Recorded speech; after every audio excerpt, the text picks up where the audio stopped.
পশ্চিমবঙ্গের পূর্বতন মুখ্যমন্ত্রীর বাড়ির পাড়ায় কেউ পা রাখতে পারতেন না।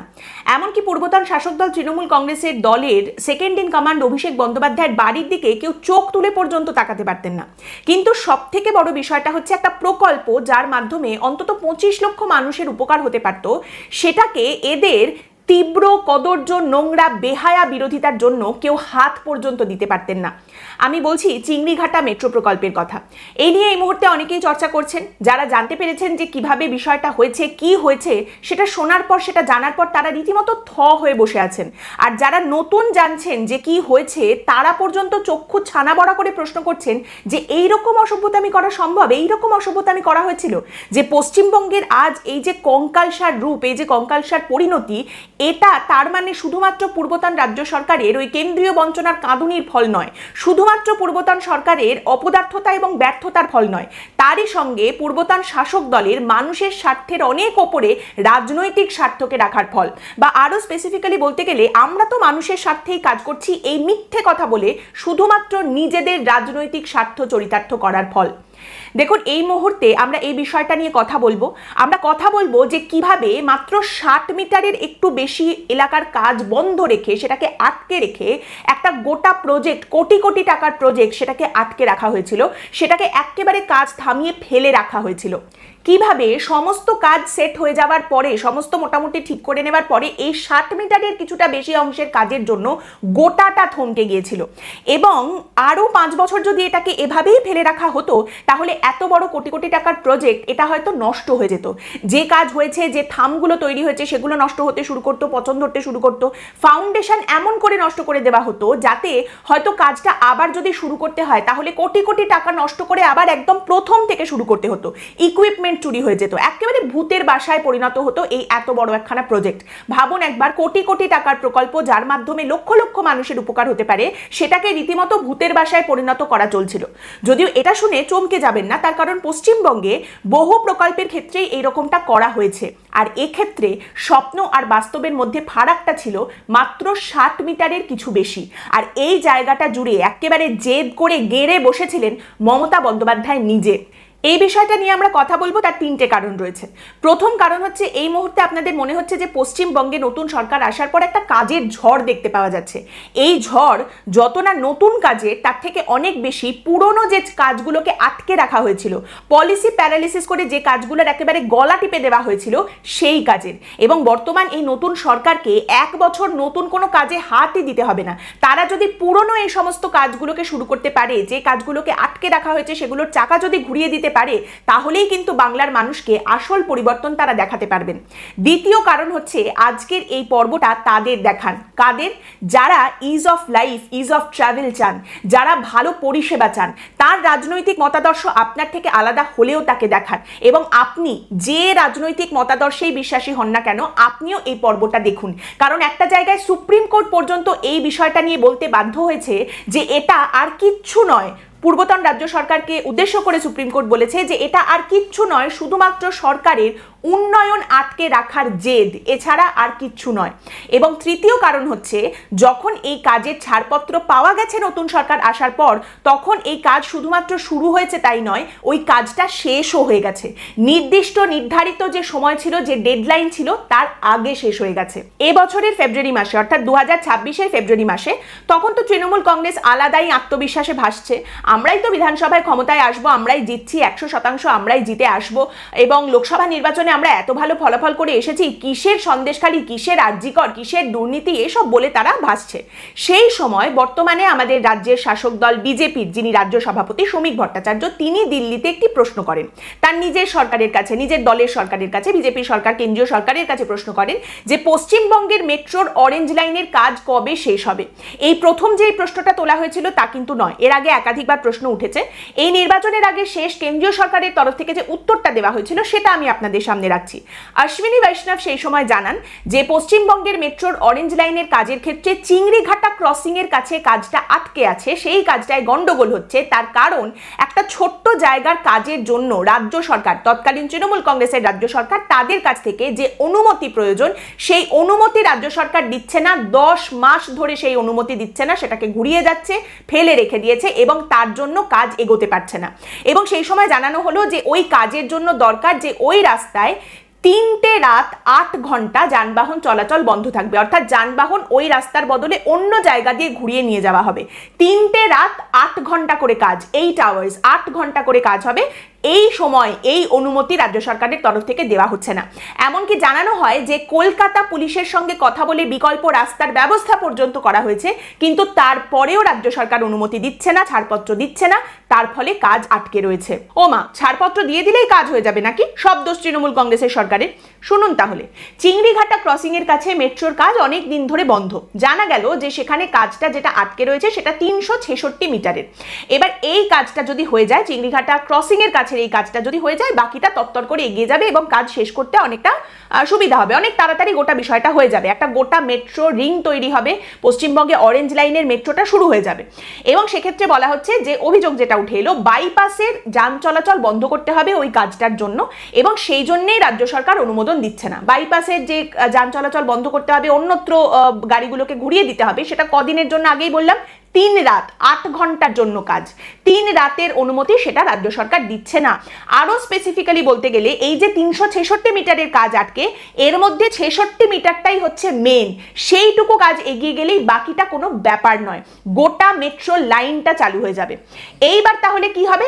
চলো আদালতে।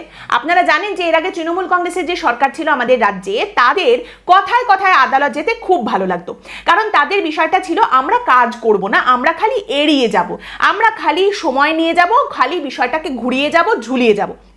তারা শুরু করতে একেবারে নিম্ন আদালত থেকে শুরু করে তারপর হাইকোর্টে তারা যেত, সেখানে ওই সিঙ্গেল বেঞ্চ, ডিভিশন বেঞ্চ করে হাইকোর্টের প্রধান বিচারপতির বেঞ্চ পর্যন্ত, তারপরে তারা যাবে সুপ্রিম কোর্টে, সেখানেও সিঙ্গেল বেঞ্চ, ডিভিশন বেঞ্চ করে সুপ্রিম কোর্টের প্রধান বিচারপতির বেঞ্চে যাবে। সেখান থেকে যে নির্দেশ আসবে তারপর আবার বলবে এই রাজ্য সরকার, মানে তৃণমূল কংগ্রেসের সরকার, যে আমাদের আরেকটু সময় দিন, বলে আরও খানিকটা বিষয়টাকে ঝোলানো হবে। এই সব কিছুর মাধ্যমে ওই রাজ্য সরকারের বিরুদ্ধে যে নির্দেশগুলো সেগুলো কিন্তু বদলাবে না। যেটা হবে সেটা হলো বছরের পর বছর ঘুরিয়ে যাওয়া যাবে, সময় নেওয়া যাবে, কাজগুলো এড়ানো যাবে। তো এই মেট্রোর কাজের ক্ষেত্রেও ঠাঁই হলো সেই আদালতে। বিষয়টা পৌঁছালো আদালত পর্যন্ত। কলকাতা হাইকোর্টে একটা জনস্বার্থ মামলা হলো যে অরেঞ্জ লাইনের কাজ এইভাবে আটকে রয়েছে। এবার যখন জানা গেল যে রাজ্য সরকার অনুমতি দিচ্ছে না, ওই 366 মিটারের জন্য যে ছাড়পত্র, এনওসি দরকার, সেই সার্টিফিকেট রাজ্য সরকার দিচ্ছে না। তো আদালতের তরফ থেকে তখন বলা হলো রাজ্য সরকার, পুলিশ প্রশাসন, তারা যেন এই অনুমতি দিয়ে দেয়, ছাড়পত্র দিয়ে দেয়। এবং আদালত বলল যে আপনারা একটা কাজ করুন না, আপনারা বৈঠকে বসুন, এইটুকু তো কাজ, এইটুকুর মধ্যে তো কোনো সমস্যা হওয়ার কথা নয়, রাজ্যেরই ভালো হবে, আপনারা বৈঠকে বসুন, বিষয়টা মিটিয়ে নিন। এবার সম্ভবত আদালতের প্রতি দয়া দাক্ষিণ্য দেখিয়েই একটা বৈঠক হলো। সেখানে কেন্দ্র, রাজ্য, নির্মাণকারী সংস্থার প্রতিনিধি সবাই উপস্থিত রইলেন এবং জানা গেল যে ঠিক আছে, এবার এনওসি দিয়ে দেবে রাজ্য সরকার। তৃণমূল কংগ্রেসের সরকার বলেছে উৎসবের মরশুমটা কেটে গেলে এনওসি দিয়ে দেওয়া হবে, এই ছাড়পত্র দিয়ে দেওয়া হবে। এটা আমি বলছি গত বছরের কথা। কিন্তু যে সময়ের মধ্যে এনওসি দেওয়ার কথা ছিল, সেই সময় এসে জানা গেল যে না, রাজ্য সরকার তারপরেও কোনো রকম ছাড়পত্র দেয়নি। আবারও মনে করিয়ে দিই, মাত্র 366 মিটারের কাজ, আরও স্পেসিফিক্যালি 66 মিটারের জন্য এই কাজ আটকে রেখে দেওয়া হয়েছে। এবার জানানো হলো যে যখনই রাজ্য সরকারের কাছে এই ছাড়পত্র চাওয়া হচ্ছে, রাজ্য সরকার নানা রকম অজুহাত দিয়ে যাচ্ছে। কখনো বলছে উৎসব, কখনো বলছে বাইপাসের এখানে ট্রাফিক বন্ধ হয়ে গেলে গোটা কলকাতা অকেজো হয়ে যাবে, আমরা কি করে তোমাদের অনুমতি দেব। সেখানে বলা হচ্ছে মাত্র 3টে রাত আমাদের কাজ করার সময় দিন, তাহলেই আমরা কিন্তু এখানে পিলারগুলো তৈরি করে ফেলতে পারবো এবং তারপর আর কোনো সমস্যা হবে না। কিন্তু তারপরেও রাজ্য সরকার কোনো রকম কথাবার্তা শুনছে না। অতএব এখানে আদালত যেন হস্তক্ষেপ করে, এই আবেদন নিয়ে আদালতের কাছে যাওয়া হলো হাইকোর্টে। হাইকোর্টের তরফ থেকে আবার বলা হলো যে আপনারা বৈঠক করুন, আপনারা কথা বলুন, রাজ্যের ব্যাপার, আপনাদেরই তো রাজ্য, আপনাদের মানুষেরই ভালো হবে, আপনারা কথা বলে বিষয়টা মিটিয়ে নিন। বৈঠক, তৃণমূল কংগ্রেসের সরকার কথা বলে সবটা মিটিয়ে নেবে, আরো ঘেটে দেওয়া, আরো গাড়িয়ে দেওয়ার কাজটা এখান থেকে শুরু হলো। এইবার রাজ্য জানায় যে বর্ষবরণ আছে, গঙ্গাসাগর মেলা আছে, দেখুন আমরা এখন কিছুতেই অনুমতি দিতে পারবো না। এবার জনস্বার্থ মামলাকারীর আইনজীবী তখন অতিষ্ঠ হয়ে বলেন যে আরে আপনারা এখন অনুমতি দিতে পারবেন না বলছেন, তাহলে আগে আপনারা প্রতিশ্রুতি দিলেন কেন? আপনারা তো আগেও জানতেন যে এই গঙ্গাসাগর মেলা আসবে, বর্ষবরণের অনুষ্ঠান আসবে, তাহলে আপনারা সব জেনে শুনে প্রতিশ্রুতিটা দিলেন কেন, এই সময়টা দিলেন কেন? 3টে রাতের জন্য কাজের সময় চাওয়া হচ্ছে, আপনারা সেটা দিচ্ছেন না, এত কিসের আপনাদের সমস্যা, এটা কি হচ্ছেটা কি? এবার এই যখন আলোচনা চলছে তখন পূর্বতন রাজ্য সরকারের অ্যাডভোকেট জেনারেল হাইকোর্টে এসে বলছেন যে স্যার, হাইকোর্টের তো এই মামলাটা শোনারই কথা নয়। মাথায় রাখুন, এতদিন ধরে আদালতে এত কথাবার্তা হয়ে গেছে, হাইকোর্ট বৈঠক করার নির্দেশ দিয়েছে, বিভিন্ন সময় আদালতে মামলাটা উঠছে, এই সময় এসে রাজ্যের অ্যাডভোকেট জেনারেল তখন হাইকোর্টকে বলছেন স্যার এটা তো আপনার শোনার কথাই নয়, আপনি তো শুনতে পারবেন না, এই জনস্বার্থ মামলা কলকাতা হাইকোর্টে তো গ্রহণযোগ্যই নয়। দেখুন, এই যে ছাড়পত্র দিতে হবে, এই যে এনওসি দিতে হবে, এটা তো সংশ্লিষ্ট আধিকারিকরা দেবেন, তাদের কাজ। এর মধ্যে আদালত তো ঢুকে পড়তে পারে না, আদালত ঢুকে এখানে কোনো তারিখ বেঁধে দিতে পারে না। অতএব এই মামলা শোনার কোনো ব্যাপারই নেই হাইকোর্টে। এতদিন পরে গিয়ে তাদের এই কথাটা মনে হয়েছে। আবারও মনে করিয়ে দিই, কাজ যেখানে আটকে রয়েছে সেটা 366 মিটার, স্পেসিফিক্যালি 66 মিটারের কাজ, মূল জায়গা, সেই কাজটা আটকে রাখা হচ্ছে। এইবার হাইকোর্টের তরফ থেকে তখন পূর্বতন রাজ্য সরকারের উদ্দেশ্যে বলা হয় যে দেখুন, ভারত একটা উৎসব প্রধান দেশ, এখানে উৎসবের কথা ভেবে যদি কাজ আটকে রাখতে হয় তাহলে তো কোনো কাজই হবে না, কোনো প্রকল্পই সম্পন্ন করা যাবে না। এবং আপনারা আগে প্রতিশ্রুতি দিয়ে যখন এবার প্রতিশ্রুতি ভেঙেছেন তখন তো আদালতকে হস্তক্ষেপ করতেই হবে।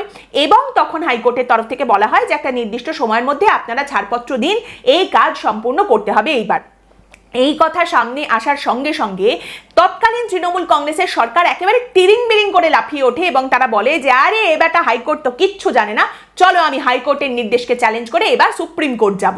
সুপ্রিম কোর্টে কয়েকদিন হাওয়া খাওয়া চলে, তারপর সুপ্রিম কোর্টও অ্যাজ ইউজুয়াল রাজ্য সরকারকে উত্তম মধ্যম ঝাড়তে শুরু করে। যদিও ততদিনে তৃণমূল কংগ্রেসের সরকারের তো মোটামুটি অভ্যেস হয়ে গেছে আদালতে দাঁড়িয়ে ঝাড় খাওয়া, গালি খাওয়া, তাদের কিছু যায় আসেনি, তাদের কিছু মনেও হয়নি। তো এই মামলাটা গিয়ে ওঠে সুপ্রিম কোর্টের প্রধান বিচারপতির বেঞ্চে, মাননীয় প্রধান বিচারপতি সূর্যকান্ত, মাননীয় বিচারপতি জয়মাল্য বাগচি এবং মাননীয় বিচারপতি মানুভাই পাঞ্চলির বেঞ্চে যখন এই মামলাটা ওঠে তখন প্রধান বিচারপতি মন্তব্য করেন যে আপনারা এটার মধ্যে রাজনীতিকে টেনে আনছেন কেন, শুধু শুধু সবটাকে আপনারা রাজনৈতিক করছেন কেন, এটা তো উন্নয়নের বিষয়। রাজ্যের আইনজীবী তখনও সুপ্রিম কোর্টে দাঁড়িয়ে বলেন যে দেখুন, এইভাবে রাস্তা বন্ধ করে কাজ হবে, উৎসবের জন্য আমরা তো অনুমতি দিতে পারিনি, আর এইবার তো আবার নির্বাচন আছে, এখন কি করে আমরা কাজ করব বলুন, 3 রাত কাজ করতে হবে, বন্ধ থাকবে সব যানবাহন, এটা তো সম্ভব নয়, নির্বাচন মিটে গেলে তারপরে না হয় দেখা যাবে। এই সময় বিচারপতি জয়মাল্য বাগচি তিনি প্রশ্ন করেন রাজ্যের আইনজীবীর উদ্দেশ্যে যে তার মানে আপনি বলতে চাইছেন পরিবহন পরিষেবার উন্নয়নের থেকে উৎসবটা অনেক বেশি গুরুত্বপূর্ণ। তার পর্যবেক্ষণ যে একটা নির্বাচিত সরকারের কাছ থেকে আমরা এটা আশা করি না যে এই ধরনের কাজের জন্য পর্যন্ত আমাদের আদালতের দরজায় এসে দাঁড়াতে হবে লোকজনকে। আসলে তারা তো আর জানেন না যে খোকা চালু চিজ মালটা পুরো বিষ। তখনও হয়তো তৃণমূল কংগ্রেস ভেবে যাচ্ছে আরে মশাই, মে মাস অব্দি তো আটকে দেবো, মে মাসে নির্বাচন, তারপরে তো আমাদেরই শাসন, তারপর দেখো না কেমন নাচাই তুর্কি নাচন, আবার নতুন করে কাঠি করব, আবার এটাকে ঝুলিয়ে রাখবো। এরপর প্রধান বিচারপতির বেঞ্চের তরফ থেকে যে কথাটা বলা হয় সেখানে বলা হয় যে এটা যেটা করছে তৎকালীন রাজ্য সরকারের উদ্দেশ্যে, যে এটা রাজ্য সরকার যা করছে সেটা তাদের সাংবিধানিক দায়িত্বের অবহেলার প্রমাণ, এটা করা যেতে পারে না। তারা গোটা বিষয়টাকে রাজনৈতিক করার চেষ্টা করছেন। প্রধান বিচারপতি রাজ্যের আইনজীবীর উদ্দেশ্যে একথাও বলেন যে আপনারা এক এক সময় এক এক রকম উদাহরণ দিচ্ছেন, এক এক রকম অজুহাত দিচ্ছেন, কখনো বলছেন উৎসব চলছে, কখনো বলছেন পরীক্ষা চলছে, এখন বলছেন নির্বাচন আসছে, তাহলে কাজটা হবে কোথায়? আপনাদের সুযোগ দিচ্ছি, সময় দিচ্ছি, মামলাটা এক্ষুনি তুলে নিন, না হলে কিন্তু আমরাই খারিজ করে দেব।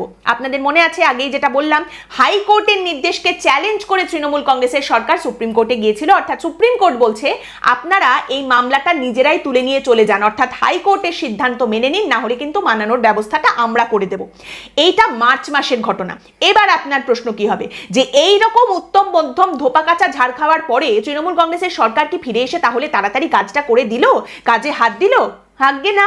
আপনার মনে নেই তৃণমূল কংগ্রেসের আইনজীবী তিনি কি বলছিলেন আদালতে, যে নির্বাচন রয়েছে, মে মাস পর্যন্ত কিছুতেই করা যাবে না। তারা ভাবছিলেন যে মে মাসের পর তারাই আসবেন এবং তারপর আবার সেই যা করার তাই করবেন, অতএব নির্বাচন পর্যন্ত কাজটা ওখানে আটকে গেল। তারপর কি হলো? তারপর নির্বাচন হলো, ফলাফল বেরোলো এবং নতুন সরকারের তরফ থেকে কাজের অনুমতি দিয়ে দেওয়া হলো, ছাড়পত্র দেওয়া হলো। এবং তারপর দেখা গেল যে কাজটা, ওইটুকু জায়গার কাজ যেটা নাকি এত ভিড়ের জন্য করা যাচ্ছে না, এত ট্রাফিক আটকে যাবে, গোটা শহর বন্ধ হয়ে যাবে সেই কারণে করা যাচ্ছে না, যেটা নাকি বৃষ্টির জন্য করা যাচ্ছে না, উৎসবের জন্য করা যাচ্ছে না, পরীক্ষার জন্য করা যাচ্ছে না, মেলার জন্য করা যাচ্ছে না, সেই কাজের শুধুমাত্র ছাড়পত্র এলো তাই নয়, 60 ঘন্টা 60 আওয়ার্স 60 ঘন্টা টানা কাজ করে নির্ধারিত সময় বা ডেডলাইনের আগে কাজটা শেষ হয়ে গেল, ওই কাজটা হয়ে গেছে। এবং দুটো কারণে এই বিষয়টা গুরুত্বপূর্ণ। এক হচ্ছে এই যে আগে নির্ধারিত ডেডলাইনের 1 ঘন্টা 2 ঘন্টা আগে কাজটা শেষ হয়ে গেছে এবং তারই সঙ্গে জানা যাচ্ছে যে এবছরের শেষে ডিসেম্বর মাসে এই অরেঞ্জ লাইন চালু হয়ে যাবে, পশ্চিমবঙ্গের মানুষজন মেট্রোয় যাতায়াত করতে পারবেন, মেট্রো রিংটা হয়ে যাবে, লক্ষ লক্ষ মানুষের সুরাহা হবে, প্রচুর মানুষ হয়তো ভিড় থেকে পরিত্রাণ পাবেন, অনেকে অনেক তাড়াতাড়ি তাদের গন্তব্যে পৌঁছাতে পারবেন এবং এই জিনিসটা হয়ে যাবে ডিসেম্বর মাসে, এটা বলা হচ্ছে।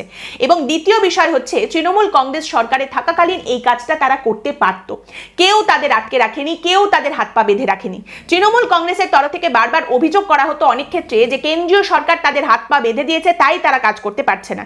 এক্ষেত্রে বিষয়টা তা ছিল না, এক্ষেত্রে তারা চাইলেই কাজটা সম্পন্ন করতে পারতেন, কাজের ছাড়পত্রটা তারা দিয়ে দিতে পারতেন। কেন দিলেন না? কি কারণে দিলেন না? কার লাভের জন্য এই বিরোধিতা করলেন? কার লাভের জন্য, কার রাজনৈতিক স্বার্থের জন্য এই বিরোধিতা করলেন? নিজেদের রাজনৈতিক স্বার্থের জন্য, নিজেদের লাভের জন্য, নাকি সাধারণ মানুষকে প্যাঁচে ফেলার জন্য? আর তারপর সাধারণ মানুষ আপনাদের সঙ্গে কি করলো সেটা কি আবার এখন আলাদা করে বলে দিতে হবে? আজকের পর্ব এখানেই শেষ করছি। আপনাদের মতামত অবশ্যই জানাবেন। পরের দিন দেখা হবে অন্য একটি বিষয় নিয়ে আলোচনায়। ভালো থাকবেন।